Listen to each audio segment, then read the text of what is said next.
Thank you very much, Mr. Piyush Goyal, Union, Commerce, Industry Minister, with us this evening. And the question on everybody's mind, पहले होता था March 31st to register taxes, profits. These days, March 31st has gone and April 2nd has become the headline. Mr. Piyush Goyal, it would be amiss if I don't begin this interview by asking you, the American team is here. What's going to happen on the 2nd of April? Tariff is the most used word on internet right now. 2nd April, we have Parliament in session. We'll all be busy in Parliament. And after Parliament gets over, we'll have our regular meetings. We have public representatives. We'll be represented our point of view both in Parliament and outside. And making sure that Viksit Bharat is a reality and working towards our mission, our collective goal, protecting India's interests and working to make every citizen's life better and better in the years to come. But as I said, and I'm not joking when I say that tariff is the most often used word on internet, is there something that would worry you at this stage on the eve of the deadline that has been given by the American president? I don't... or should I just ask you, कि सब control में है? Well, I think trade negotiations are going on for a bilateral trade agreement. It's a matter that's known to everybody ever since we saw the joint press conference with President Trump and Prime Minister Modi both announcing the beginning or the start of negotiations to be concluded by fall 2025 for a mutually beneficial, balanced bilateral trade agreement. And the discussions are ongoing. They're progressing well and will be for the good of both the United States and India. I am in regular and constant dialogue with industry from every section of industry, from different organizations related to agriculture exports, different organizations related to engineering, electronic, textiles. Various interest groups are in regular dialogue with the government, and all are very excited about a potential bilateral trade agreement with the United States. This is when a minister uses a lot of words and says nothing in the answer that he gives, it's very clear that you're not in a mood to give out the details of the negotiations. And I get your point, and I get where you're coming from, Mr. Piyush Goyal.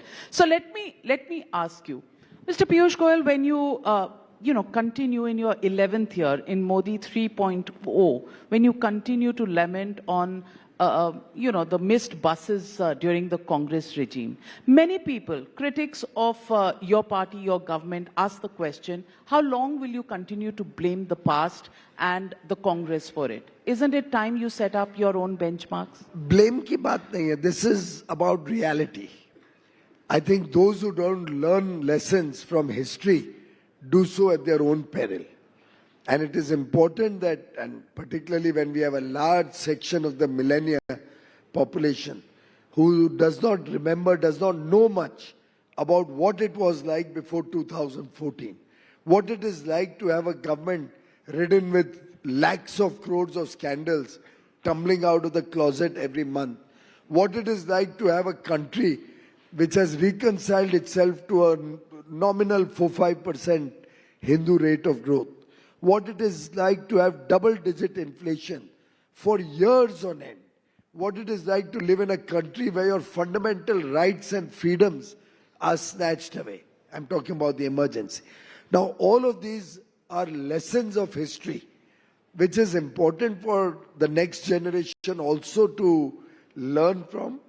Just today in Parliament, there was a bill that we had, that Honorable Home Minister had introduced, in which the DMK from Tamil Nadu raised a point about certain provisions of the law and said you're not taking care of the Tamil people who have come and taken shelter in India, Tamil Sharnarthis. The Honorable Home Minister said, but I have not changed the law at all from what prevailed when you were in government 10 years ago, 11 years ago. That same provision continues today. And we thought you were in government, you must have protected the interests of the Tamil people. To which Honorable Member of Parliament, former Union Minister, Mr. T.R. Balu says, if that was wrong, you could have corrected it. So Honorable Home Minister very rightly said, thank God at least you now realize how wrong all your policies and all your laws were. And give us a proposal. Then he also pointed out, you've met me so many times. You've never once raised the issue of Tamil Sharnarthis or Tamil refugees in India. Suddenly what has happened to you? And even now if you have a proposal, come and meet me. We'll work it out. We'll see what needs to be done. History is very important. We have to learn lessons from history. And any nation that does not respect and recognize these lessons of history can never ever prosper, will always be doomed to suffer. And therefore, it's very important that we always keep reminding people about the historical wrongs. You just reminded our audiences about emergency between 1975 and 77. The opposition... My mother was in jail during the emergency also. The opposition says there's an undeclared emergency even today. Rahul Gandhi says as leader of opposition, he has no voice. He doesn't get permission to speak. Now, is that not emergency, he asks? Well, I'm sure the very erudite audience of Times Now will appreciate that House has to run under certain rules and procedures. Obviously, you cannot have a House where anybody and everybody will all the time keep disturbing the proceedings of the House. We respect the fact that the leader of the opposition has certain rights and privileges. But when a certain particular item of business is going on, every time if the leader of the opposition would disrupt the proceedings of the House, then obviously Speaker will have to take a stand sometime at least. By and large, I think the very fact that he is in a position to speak his mind, outside Parliament, not inside. No, even inside the House. Haven't you heard of all the gaffes that he has made inside the House? All the ridiculous statements that have been made inside the House. हमारे लिए तो it suits us. The more he speaks is music to our ears. He is our best campaigner. So हमारी तरफ से कोई रोक नहीं है. जितना बोले उनको स्वागत है. हम तो चाहते हैं वो और बात करें. In the House, outside the House, Oxford university में जाके जिधर जाके बोलना है उनको बोले. बट दुर्भाग्य ये है कि देश को बड़ा नुकसान होता है इससे. Mr. Piyush Goyal, let me also ask you about freedom of speech. You said after the emergency, people should know that freedom of speech is a very important right. What happens to the freedom of speech? And you come from Mumbai, so I'm asking you this question. What happens to the freedom of speech of a stand-up comedian if he takes political potshots at individuals? Well, I think taking political potshots and alleging things like a traitor to a constitutional authority are two different things. Nowhere in the world can any legal system, particularly in a democracy, be allowed to function in a manner where even constitutional authorities are called traitor in a public program. Now look at your entire Maharashtra look election. at the comedy that you see even in America today, where there's so much happening.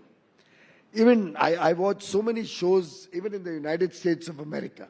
People may take pot shots, and in India, you take pot shots on us all the time.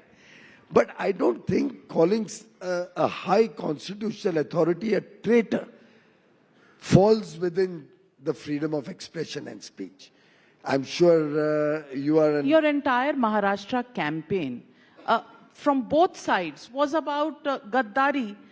You said to Uddhav Thackeray that he was a Gaddar who went out of the BJP alliance. Uddhav Thackeray called the Shiv Sena on your side as the Gaddar.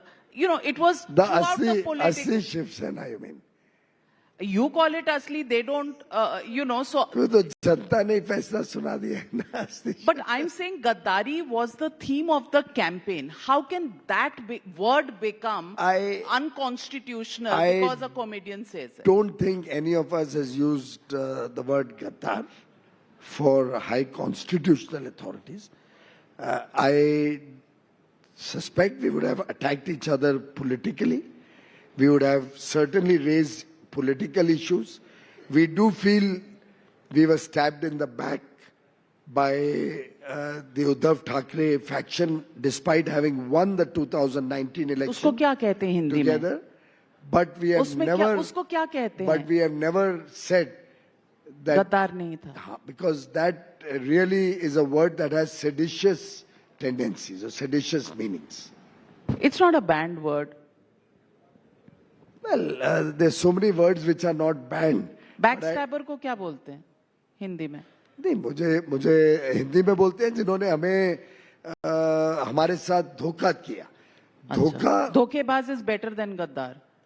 That is a much more serious word.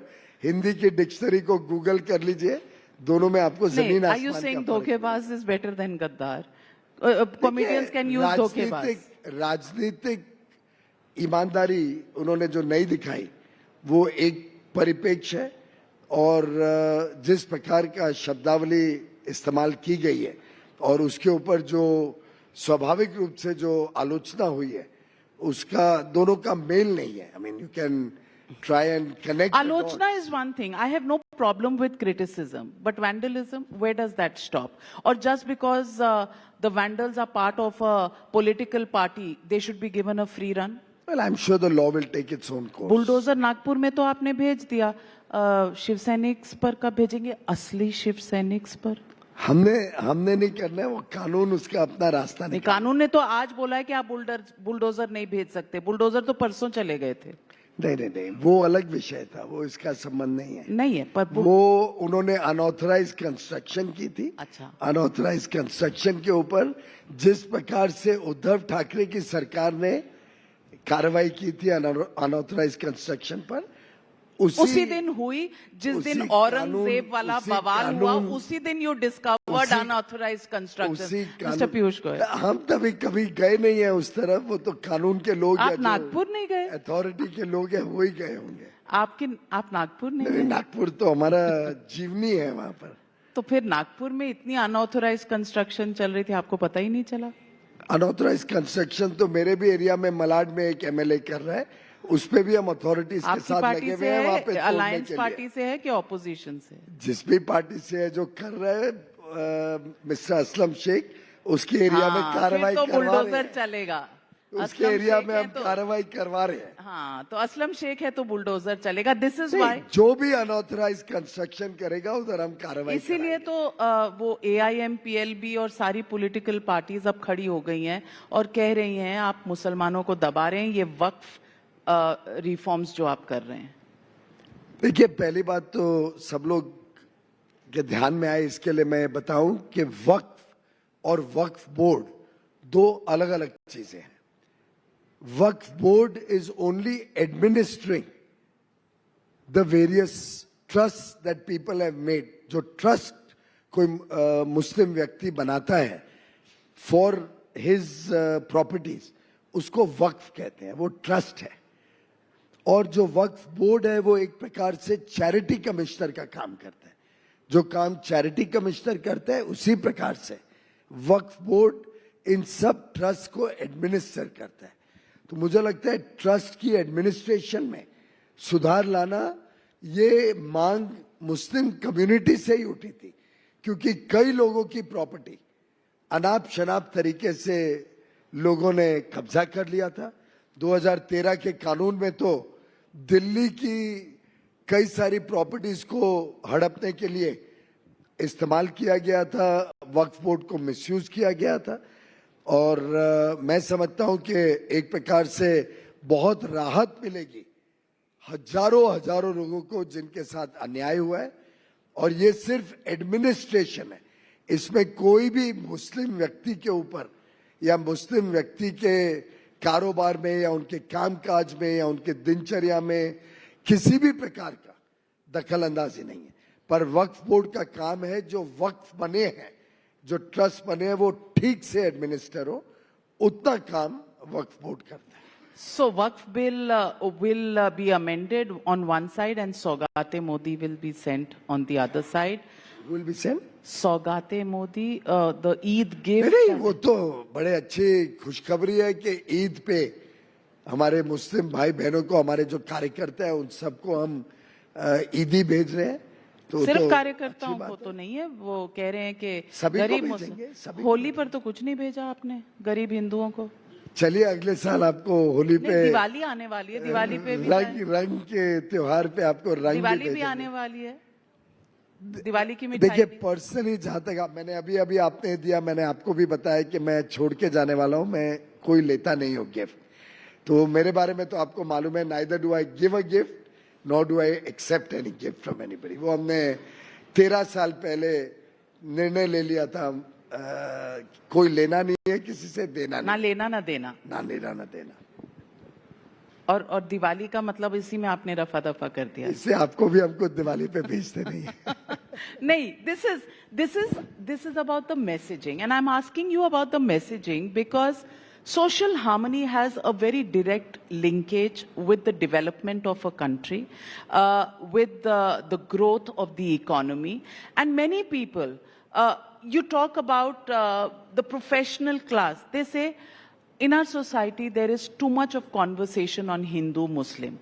As the Commerce and Industry Minister, does this worry you, or is this a political compulsion? मुझे लगता है कि I personally think that there's a very small section of people who are making this narrative a centerpiece of attention. The country is peace-loving.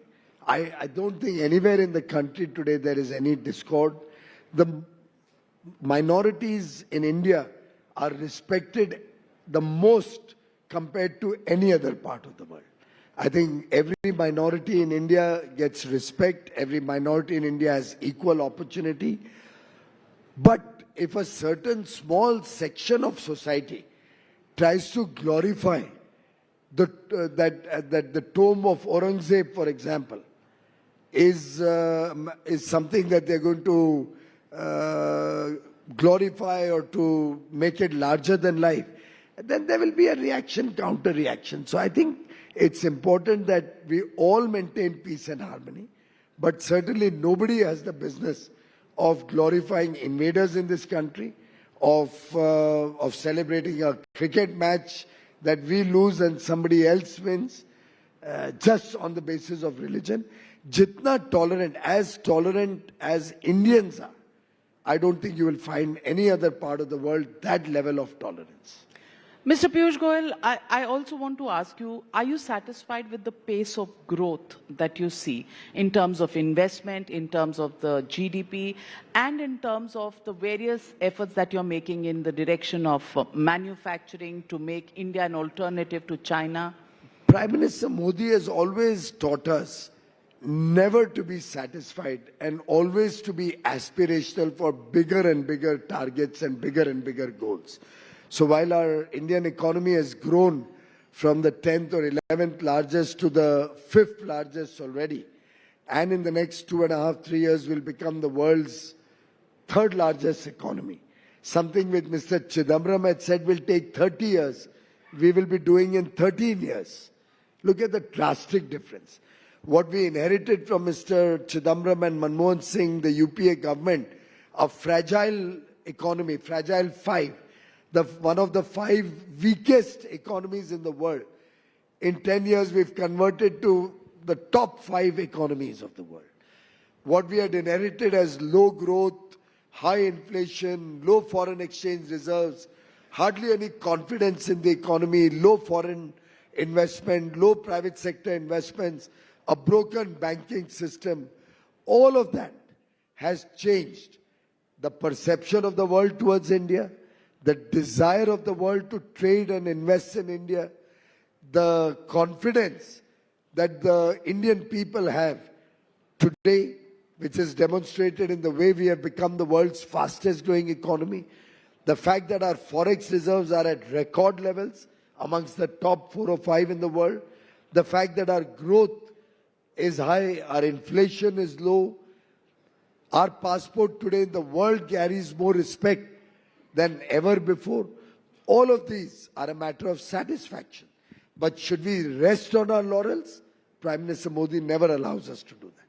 He always wants us to look for more and more work, to aspire for a much faster pace of growth, aspire to attract more investments, aspire for a better quality of life for every Indian, do steps for ease of doing business, ensure that innovation gets space in India, startups get space in India, manufacturing grows faster. So it's going to be a continuous journey of growth. And in that, we will perpetually be in a state of greater aspirations and permanently dissatisfaction with what we've achieved, so that we can spur even more effort.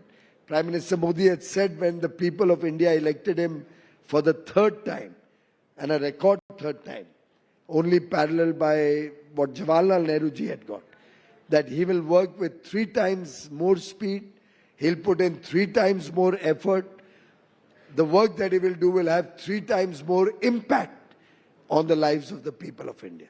And that's what is driving all of us to do more work. Always very good with words. Before I let you go, Mr. Piyush Goyal, one last question. Should we tie our seat belts? Are we expecting turbulence on 2nd of April, or do you think it's going to be a smooth flight for India? Well, for that you will have to either consult an astrologer or look up the chronicles of Nostradamus. I am neither an astrologer nor do I believe in it, but I can only tell you one thing. We have the courage of conviction to say that the India growth story will be intact. India will continue to power global economy. India under Prime Minister Narendra Modi will continue to steer its economy with our motto of India first. And we are very, very committed and confident that we will take India in the Amrit Kal to become a global superpower. Viksit Bharat is our collective commitment of 1.4 billion Indians. ये 140 करोड़ लोगों का संकल्प है भारत को विकसित भारत बनाना 2047 तक, और इसमें बाधाएं कितनी भी आए हम हर बाधा का सामना करेंगे, हर तकलीफ से अच्छा उभरेंगे. Turbulence may come on the flight, but the pilot and the commander has complete control of the situation, and the flight will not only land safely, but will have many, many more journeys of successful growth, of successful flights, and we will reach our destination of Viksit Bharat 2047. Thank you. Well, on that note, thank you very much, Mr. Piyush Goyal. Big round of applause. Always adept at answering any question.